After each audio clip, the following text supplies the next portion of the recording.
Praise God, praise the Lord, purihin ng Diyos mga kapatid. Sa umagang ito gusto ko ulit mag-share ng Word of God, another Bible topic. Sa Book of Psalms chapter 110 verse 1, ang sabi diyan, "The Lord said unto my Lord, sit thou at my right hand until I make thine enemies thy footstool."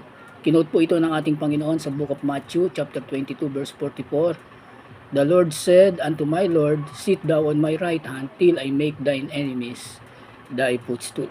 Sa mabilis na anyhow, bago lahat mga kapatid, gusto ko munang pamagatan yung ating pag-aaralan na ngayon na mayroon bang dalawang Panginoon. Now, sa mabilis na pag-unawa sa talata, we could find na mayroong dalawang Panginoon. Dahil sabi sa 110 verse 1, "The Lord said unto my Lord." Prophetic view patungkol sa Messiah. Kinote ito ng Panginoon sa 22:44, The Lord said unto my Lord, sit thou on my right hand." Now, kung mayroong dalawang Panginoon dito, it will contrast to what the Bible say on Deuteronomy 6:4. Dahil sa Deuteronomy 6:4, ang sabi diyan, "Dinggin mo, o Israel, ang Panginoon nating Diyos ay isang Panginoon." So, kung titingnan natin, verbatim, napakalinaw, sinabi ng Deuteronomy 6:4, ang Panginoon nating Diyos, the Lord our God is one Lord. Meron lamang isang Panginoon.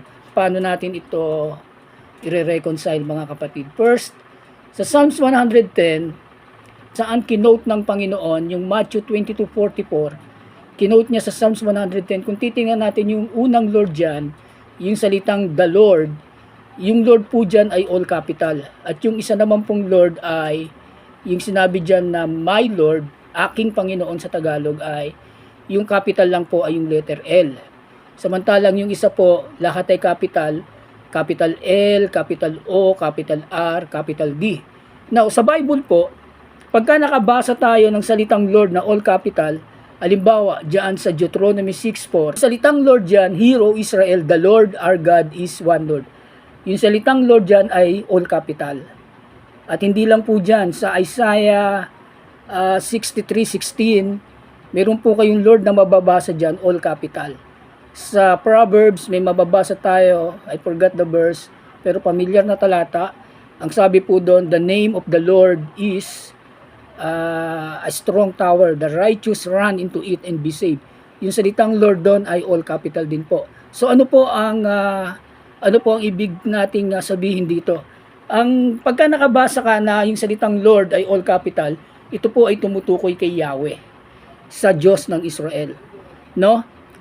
Tingnan natin yung salitang Lord, no? Yung the Lord diyan, tumutukoy po ito kay Yahweh. Sa salitang Hebreo po, ito po ay Adonai. Sa 110 verse 1, at yung isang Lord naman dyan na small capital ay Adoni. Kaya pag binasa mo ito, Adonai said unto my Adoni. So yun yung isang pagkakaiba nung salitang Lord dyan. Yung isa ay Adonai, yung isa ay Adoni. Ang isa pang pagkakaiba dyan, yung ginamit sa English ay the Lord.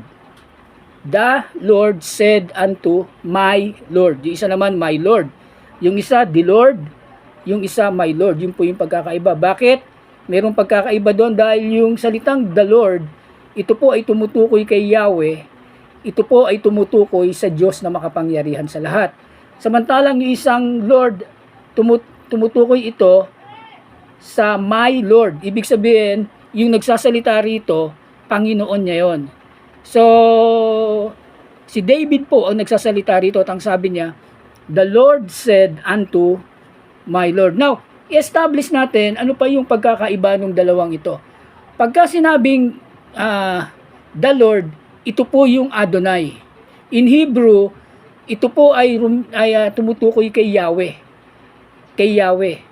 Samantalang yung Adoni, mga kapatid, ginamit ito sa ilang mga talata sa Biblia, especially sa Genesis 19:2. Ang sabi diyan, ito po yung time ni Lot na binisita siya ng dalawang anghel. Naiwan yung isang anghel kausap ni Abraham, tatlo yung they say that this is the theophany of God. Tatlo yung anghel na bumisita kay Abraham. Yung dalawa na una papunta sa lupa ng Sodom at Gomorrah. At nung makita ito ni Lot, ang sabi niya sa salitang Ingles, and he said, "Behold now, my lords." Kausap niya yung dalawang anghel, "My lords." Ginamit yung salitang Lord, no? "Turn in, I pray you, into your servant's house, and tarry all night, and wash your feet, and ye shall rise up early, and go on your ways. And they said, Nay, but we will abide in the street all night." So, yung Lord dito, ginamit ni Lot patungkol dun sa dalawang anghel. Saan pa ginamit ito? On Genesis 23:6, sinabi dyan, "Hear us, my Lord." Si Abraham naman po, nang mamatay yung kanyang asawang si Sarah, bumili siya ng libingan sa mga Hetatites, no? Maybe like that, no? Yung mga Hetatites, tinawag nilang Lord si Abraham. Sabi diyan, "Hear us, my Lord. Thou art a mighty prince among us.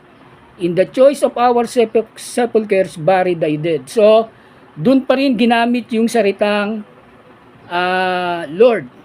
Then, si Abraham, sa 24:9 and 10, tinawag niya yung kanyang punong utusan, yung head of his servants na si Eleazar. Sinabi niya, mangako ka sa akin, huwag mong bibigyan ng asawa si Isaac sa mga Kanaanita. Pumunta ka sa bayan ni Nahor sa Mesopotamia. On 24:9-10, and the servant put his hand under the thigh of Abraham, his master. So another meaning ng Lord ay master, and swear to him concerning that matter. And the servant took 10 camels of the camels of his master, and departed for all the goods of his master, wherein his son, and he arose and went to Mesopotamia, unto the city of Nahor. So, yung pa yung isang kahulugan ng Lord, master. Yung isa ginamit sa mga anghel, tinawag ni Lot na anghel, yung mga anghel na Lord. Yung mga Hetiteo, nung mamatay si Sarah, bumili ng libingan si Abraham sa mga Hittites. Ang sabi ng mga Hittites kay Abraham, Lord. Tinawag ng mga Hittites na Lord si Abraham. Yung Lord doon refer to Abraham. Yung isa naman, master. Yung punong utusan ni Abraham, inutusan niya sa Mesopotamia para magkaroon ng asawa si Isaac. At yun nga si Rebecca, tinawag niya si Abraham na master. Now, in Genesis 24:18, nung makita ni Nahor si Rebecca po ay nag-alok ng inumin o pinainom niya yung mga camel ni Eleazar. Nung makita ni Eleazar, si Eleazar, pumunta siya sa city of Nahor. Nakita niya si Rebecca, pinainom yung kanyang camel ng mga tubig, at pagkatapos niyang painumin yung mga camel, ang sabi niya sa 24:18, and she said, si Rebecca, "Drink, my Lord." Ginamit niya yung salitang Lord. Ang kanyang pinatutungkulan ay si Eleazar. So, yung salitang Lord doon na isang Lord sa Psalms chapter 110 verse 1, yung isang Lord po, the first Lord doon ay yung pong Diyos na makapangyarihan sa lahat. So mayroong dalawang Lord doon. Pero ang tanong diyan, these two Lord exist at the same time. Parehas ba itong nag-exist sa parehas na panahon para magkaroon tayo ng doktrina na mayroong dalawang Panginoon? Now, kung gagawin nating doktrina yung Psalms 110 verse 1 na dalawang Panginoon, we should prove by the word of God that these two Lord are existed at the same time. No? But here makikita natin, yung unang Panginoon doon, siya yung sinabi sa Deuteronomy 6:4. Siya yung sinabi ng Nehemiah 9:6, Lord alone. Sa Nehemiah 9:6, even thou art Lord alone. Ikaw nga, Panginoon, mag-isa. Sa Deuteronomy 6:4, dinggin mo, O Israel, ang Panginoon nating Diyos ay isang Panginoon.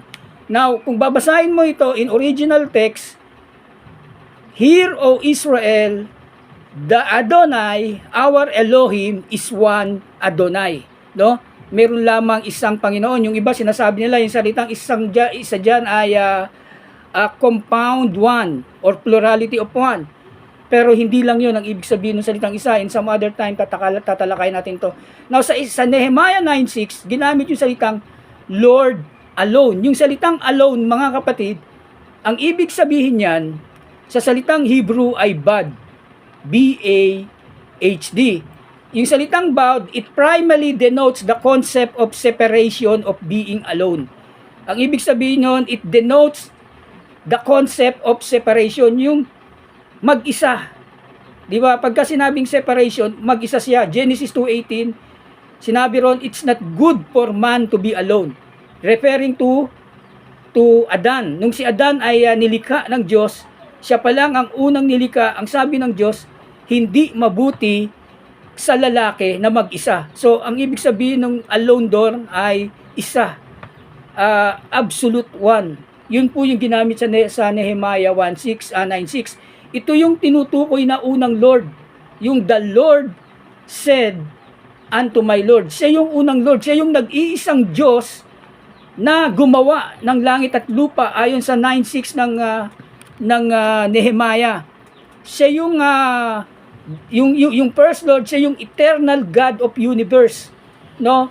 Sa Genesis 1:1, God, sabi diyan, in the beginning, God creates the heaven and the earth. No? Ibig sabihin niyan, yung isang Lord doon, siya po yung lumikha ng langit at lupa at sinabi, in the beginning. Pag sinabing in the beginning, before time, wala pa yung beginning, nandun na yung Diyos. Ibig sabihin, yung first Lord diyan is the Lord that not bound by time. Diyos na hindi sakop ng panahon. Siya yung Diyos, siya yung great I am, siya yung self-existent one, siya yung the omnipotent one God that reveals Himself to Moses. Siya yung sinabi sa Exodus 3:14 and 15. And God said unto Moses, I am that I am. And He said, thus shalt thou say unto the children of Israel, I am hath sent me unto you. And God said moreover unto Moses, thou say unto the children of Israel, the Lord God of your fathers, the God of Abraham, the God of Isaac, and the God of Jacob hath sent me unto you. This is my name forever, and this is my memorial unto all generations. So yung unang Lord doon, sa Psalms 110, the Lord is my Lord. We will going to wrap it up. Siya po yung Diyos na hindi sakop ng panahon. Siya po yung omnipotent one. Siya po yung self-existent God. Siya po yung Diyos ni Moses. Siya po yung great I am. Siya po yung lumikha ng langit at ng lupa. Amen. Siya po yung kausap ni Moses ng mouth to mouth. Sabi sa Numbers 12:18, with him will I speak mouth to mouth, even apparently and not in dark speeches, and the similitude of the Lord shall be behold. Wherefore then were ye not afraid to speak against my servant Moses. Yung salitang mouth to mouth dyan sa ibang salin, ang ibig sabihin niyan ay face to face. At yung even apparently and not in dark speeches, and the similitude, yung anyo ng Diyos na behold ni Moses. You could see how powerful is the verse, mga kapatid. Si Moses ang nagsabi sa Deuteronomy 6:4, hear, O Israel, the Lord our God is one Lord. Yung salitang one doon ay numerical one, hindi plurality one. Dahil ang Diyos o ang nagsalita niyan si Moises, ang nakausap niyang Diyos ay mayroon lamang isang bibig. Sabi niya sa Numbers 12:18, how powerful is this verse? With him will I speak mouth to mouth. In other words, in other translations, sa original translation, yung mouth to mouth dyan ay face to face. No? Ilang mukha yung kausap ng Diyos? Isa lang. Face to face eh. Even apparently and not in dark speeches. And the similitude, yung salitang similitude, mga kapatid, anino o anyo, not totally the clear face of God, but His similitude, yung kanyang anyo, yung kanyang anino o yung kanyang form, in other words, form or morphe sa salitang Greek. Parehas na sinabi sa Philippians 2, Christ is the morphe of God. Christ is in the form of God. Yun ang ibig sabihin ng similitude dyan, form.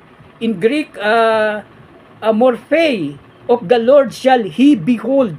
Namasdan ni Moses yung anyo ng Diyos, yung anyo ng Diyos.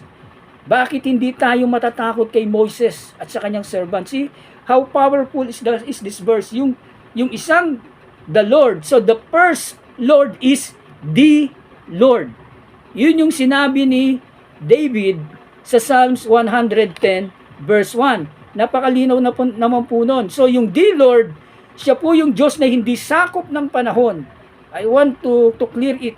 Siya po yung Diyos ni Abraham, Diyos ni Isaac, Diyos ni Jacob. Siya po yung the Lord doon sa unang Lord na binanggit sa sa Psalms 110 verse 1. Now, sino naman po yung isang Lord? Dahil ang sabi ng Psalms 110 verse 1, the Lord or Yahweh or Adonai or the God of Moses, the God of Abraham, or the omnipotent one, set unto my Lord, set unto my Adonai. No? In Matthew chapter 22, verse 42 to 45, kinote ito ng Panginoon, tinanong niya yung mga Pharisees, kasi tinanong niya kung sino si Kristo. Now, here, meron tayong makikita sa mga talatang ito. Matthew 22:40-45, tinanong on verse 41, our Lord Jesus Christ asked the Pharisees, yung tanong na, what think ye of Christ? Ano ang pagkakaintindi ninyo kay Kristo? O ano ang pagkakakilala ninyo kay Kristo? Whose son is he? They say unto him, the son of David. Now, if we could analyze the verse, mga kapatid, sinabi itong talatang ito nung panahon ng ating Panginoon. Yung mga Pharisees, mga kapatid, they did not recognize our Lord Jesus Christ as the Messiah. Yes, they are expecting a Messiah that will come that will come to the lineage of David. Kaya nung tinanong ng Panginoon yung mga Pharisees, what think ye of Christ? Mabilis silang sumagot. Whose son is he? They say unto him, the son of David. At anong sagot sa kanila ng Panginoon? How then that David in spirit call him Lord? Bakit sinabi ni David sa espiritu, sa pamamagitan ng espiritu, tinawag siya ni David na Panginoon, saying, the Lord said unto my Lord, sit thou on my right hand, till I make thine enemies thy footstool. Kung si David nga ay tinawag siyang Panginoon, paano siyang naging anak? So, I want to make a clear analyze on this verse. Yung mga Pharisees, ang pagkakakilala lamang nila kay Kristo ay anak ni David.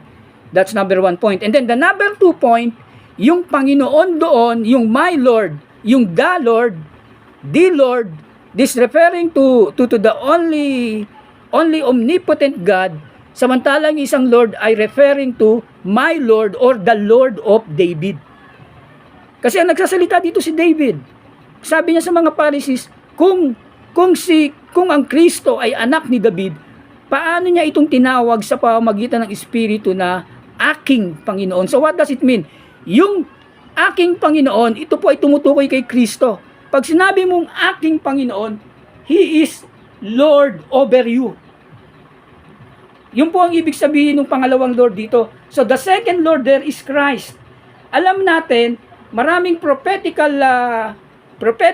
view o maraming mga hula patungkol sa Messiah's prophetical na darating ang Kristo. No, darating ang Kristo, and what they believe is that Christ will restore the kingdom of David.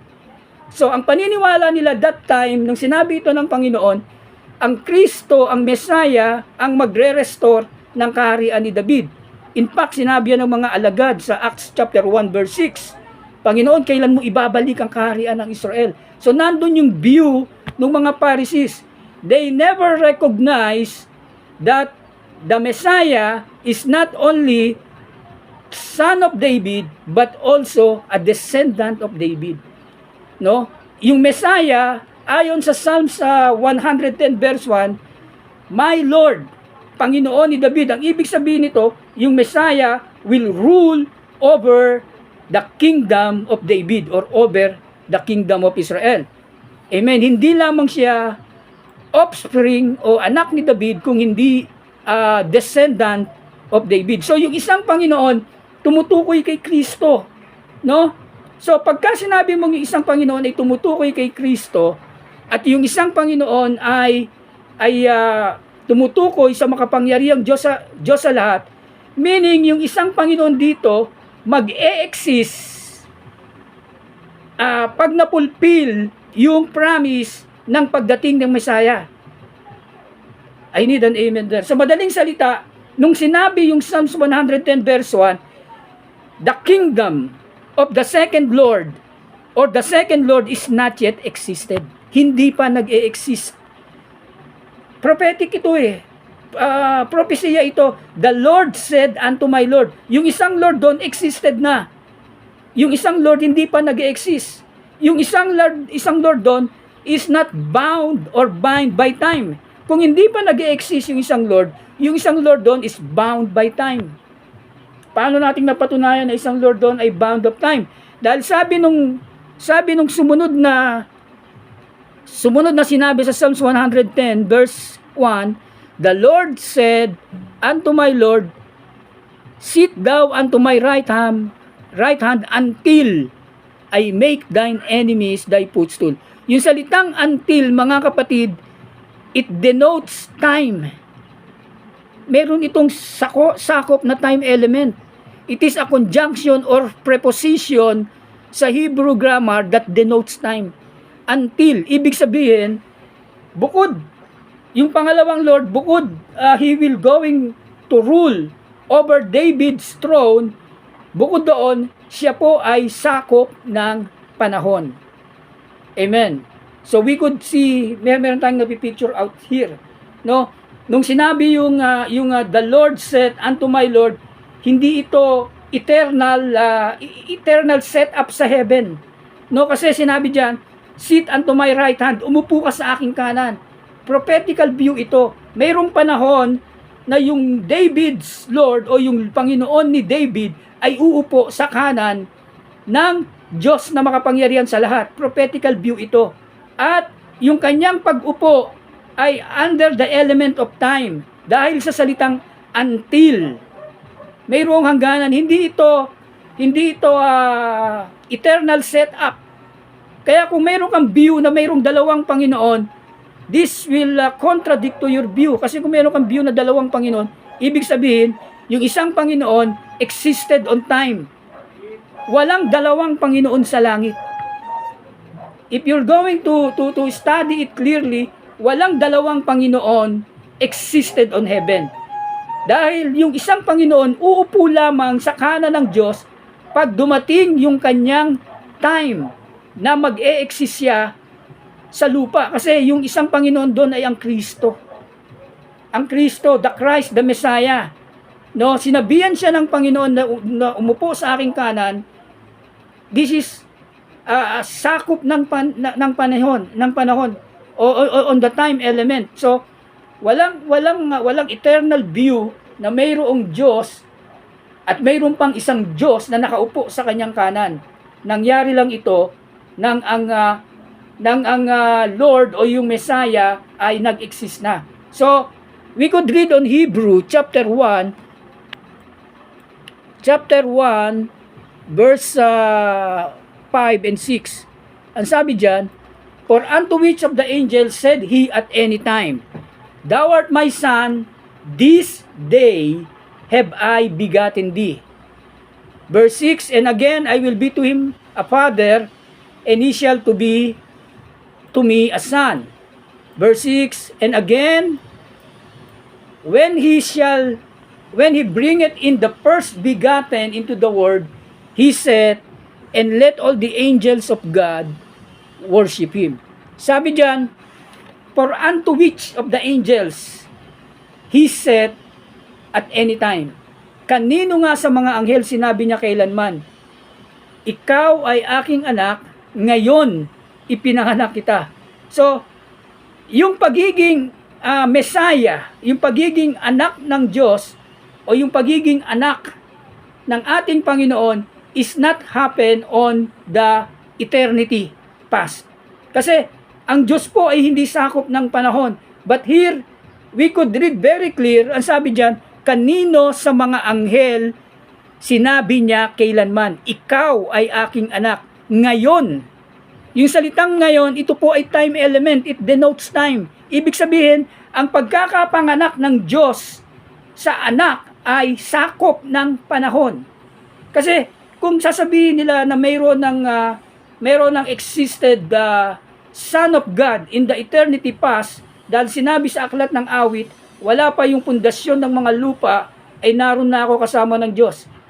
Tinatry nilang it denotes sa anak ng Diyos. But if you will going to analyze this verse, ang sabi diyan, kanino sa mga anghel sinabi niya kailanman, Thou art my son. Merong kilalang mga ngaral, mga kapatid, sinasabi niya, pinapalagay niya, ipinanganak ng ama ang anak. Kung ipinanganak ng ama ang anak, kailan? May panahon. Ang Diyos ba'y sakop ng panahon?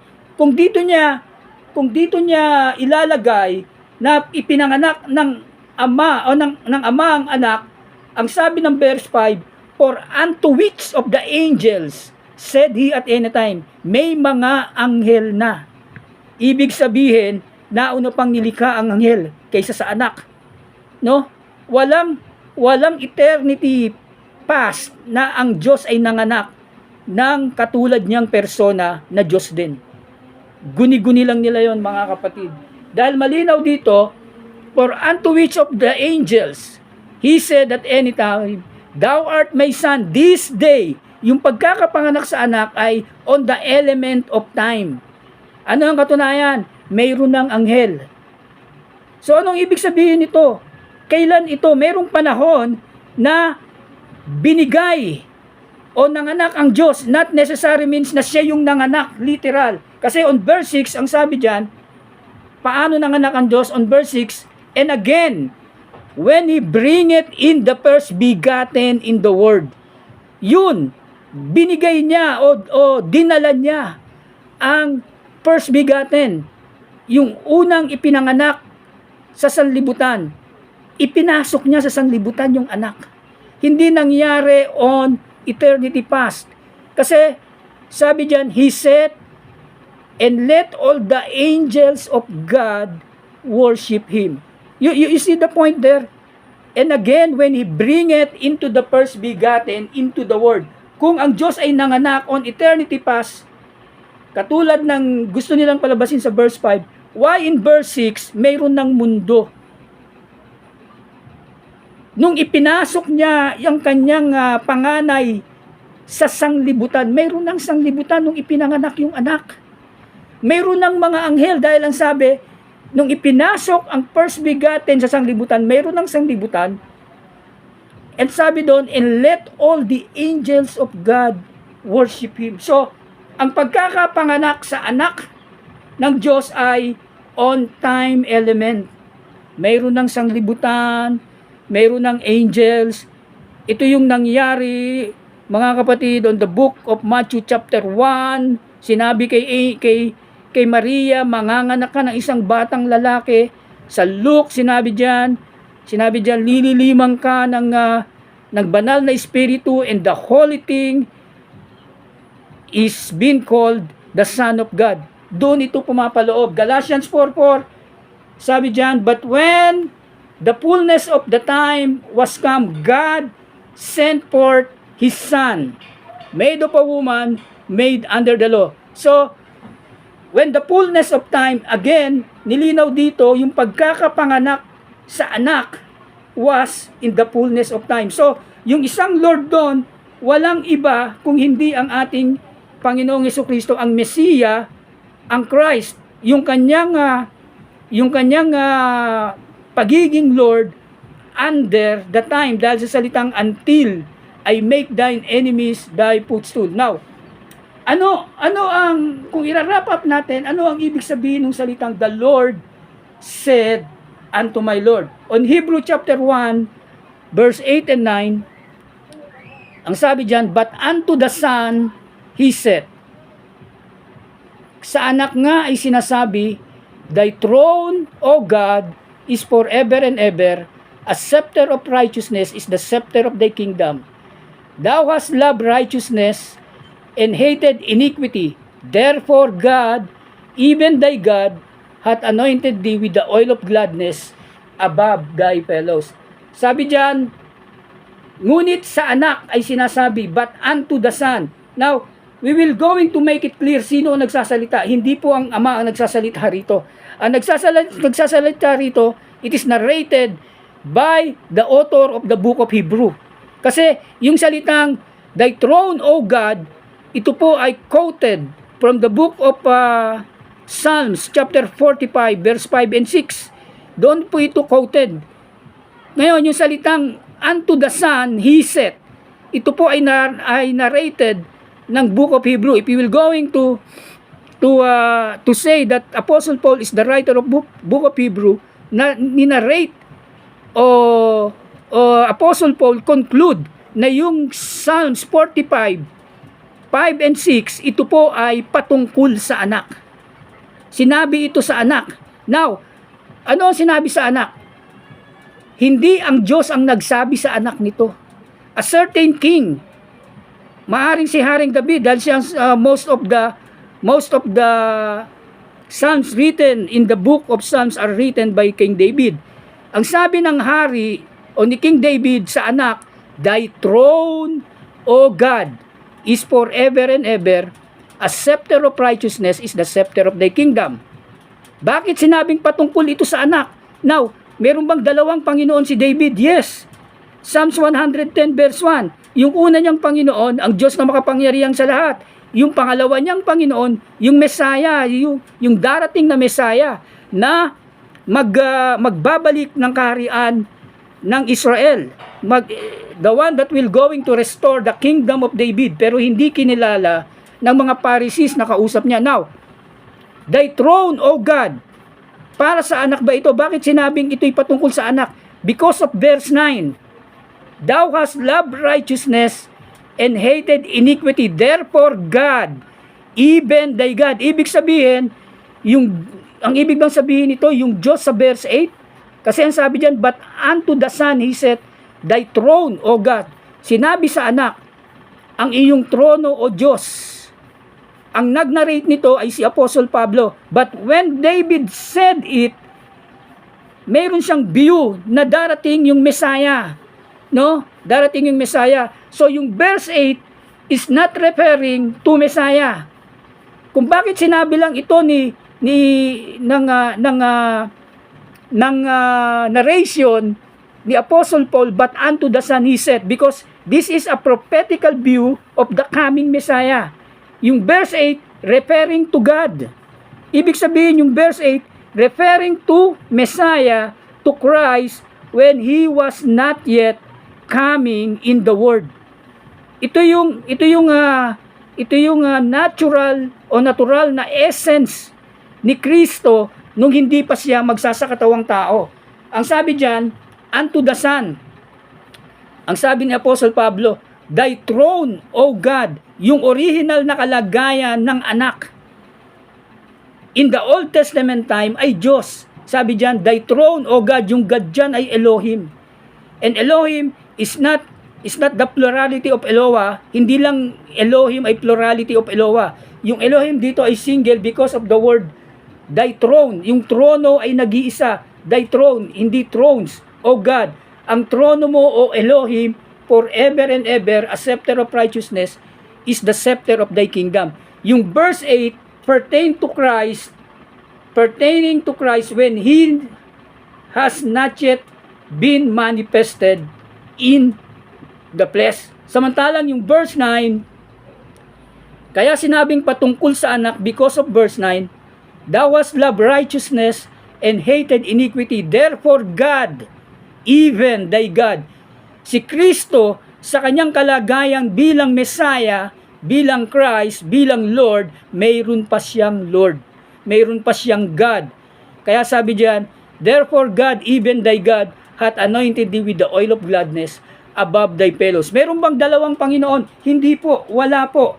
Sa kanyang kalagayang Kristo, sa kanyang kalagayang Messiah, He is not God.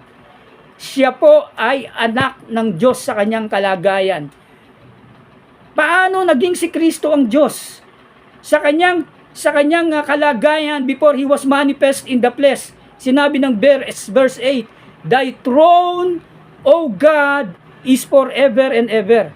So, hindi nag-exist yung dalawang Panginoon at the same time. No? Yung isa existed before time. Yung isa existed bound by time. So, ibig sabihin, mga kapatid, the Lord said unto my Lord, sit thou unto my right hand. Yung natural na kalagayan ng Diyos bilang Espiritu, nagsalita doon sa Panginoon na si Kristo na nagsakatawang tao, umupo ka sa aking kanan. Umupo ka sa aking kanan until mayroong yung isang Lord doon is bound by time. Now, what does it mean, mga kapatid? What does it mean? Mayroon bang dalawang Panginoon? Wala po, mga kapatid. Wala po. Sa kalagayan niyang nagsakatawang tao siya, mga kapatid, mayroon siyang distinction to the Father. The Father sa kanyang natural essence bilang Espiritu, hindi po siya yung Messiah. Hindi po siya yung Kristo. Ang Kristo po, ito po yung anak, ito po yung first begotten na dinala ng Diyos sa sanglibutan. Yung sinabi ng Hebrew chapter 1 verse 5, Today you are my son. Yung sinabi ng Hebrew chapter 1 verse 6, nagdalhin niya ang panganay sa sanglibutan, sinabi niya lahat ng mga anghel sambahin siya. So what does it mean? Nung ipanganak ang ating Panginoon, mga kapatid, sinabi sa mga hula, Isaiah 9:6, For unto us a child is born, for unto us a son is given, and the government shall be upon his shoulder, and his name shall be called Wonderful, Counselor, Everlasting Father, Wonderful, Counselor, Mighty God, Everlasting Father, Prince of Peace. Yun ang sinabi ng Isaiah 9:6. And then, on Matthew 1:21, sinabi diyan, at manganganak ka ng isang batang lalaki at tatawagin mo siyang Jesus. And then in Luke 1:35, sinabi ng anghel kay Maria, lililiman ka ng banal na espiritu at ang banal na bagay na nasa iyong sinapupunan ay tatawaging anak ng Diyos. Now, to reconcile all this, mga kapatid, the factor is not on the son that is given. Yung ibinigay ay batang lalaki. Yung ibinigay ay sanggol na lalaki. Yung ipinagbuntis ni Maria ay banal na bagay. Ang Diyos ay hindi naging fetus at pumunta sa tiyan ni Maria. Yung ipinagbubuntis ng ni Maria, the Bible said it is a holy thing. At pagkalabas noon, tatawagin siyang anak ng Diyos. At nung siya'y ipinanganak, ang sabi ng anghel kay Jose, tatawagin mo ang kanyang pangalang Jesus. That's the factor. The name Jesus. Ang ibig sabihin ng pangalang Jesus, mga kapatid, wonderful. Ito yung sinabi ng Isaiah 9:6. A child is given, a son is born, and his name shall be called Wonderful, Counselor, Mighty God, Everlasting Father, and Prince of Peace. Nandun ang factor sa pangalan. Yung pangalang dala-dala ng ating Panginoon ay pangalan ng Diyos na makapangyarihan sa lahat. Yung pangalang dala-dala ng ating Panginoon ay ang pangalan ng walang hanggang Ama. Dahil ang sabi ng Isaiah 9:6, His name shall be called Wonderful, Counselor, Mighty God, Everlasting Father. Isa lang ang Everlasting Father. Malakay student, wala tayong maraming ama. Meron lamang tayong isang ama. And that was our Lord Jesus Christ. The factor is in the name, yung pangalang ibinigay doon sa batang lalaki. Yung pangalang ibinigay ng anghel, hindi nang galing sa kaninuman. It is the name above every name. So the Lord said unto my Lord, Dalawang kategorya yon, isang Lord na nasa na hindi sakop ng panahon at isang Lord na nagsakatawang tao. The one, yung tunay na kalagayan ng Diyos, and the other one, nung siya ay magsakatawang tao, that's the other Lord, that's the Messiah. Ang factor ay nasa pangalan ng Messiah. Fulfilling Timothy chapter 3 verse 16, 1 Timothy or 2 Timothy, great is the mystery of godliness. God. Sino yung God? God who is the Spirit. John 4:23-24. Ang Espiritu, ang Diyos na Espiritu ay nagsakatawang tao. Nakita ng mga anghel, seen by the angels, ang sabi ng Bible. Nakita ng mga tao. Nakita ng mga anghel, mga kapatid. Nakita nyo nang ang Panginoon ay nasa kanyang trono, nakatakip ng mga kamay, ng kanilang mga pakpak ang mga seraphim. Hindi nila matagalang tingnan ang kaluwalhatian ng Diyos on Isaiah chapter 6 verse 2. Mga kapatid, nakita lang ng malinaw ng mga anghel ang Diyos when God was manifest in the flesh. Sinabi ng Colossians chapter 1 verse 15, He is the image of the invisible God, the first begotten of the world. Makikita mo ang Diyos sa pamamagitan ni Kristo. You cannot ever see God only on Christ because He is the morphe of God. Maraming salamat mga kapatid, in God's grace, God's glory, sa kapurihan ng Diyos, nawa meron po ako na ibahagi sa inyo. Maraming salamat po. In Jesus' name, salamat po. Sa muli po, sa ulitin. Amen.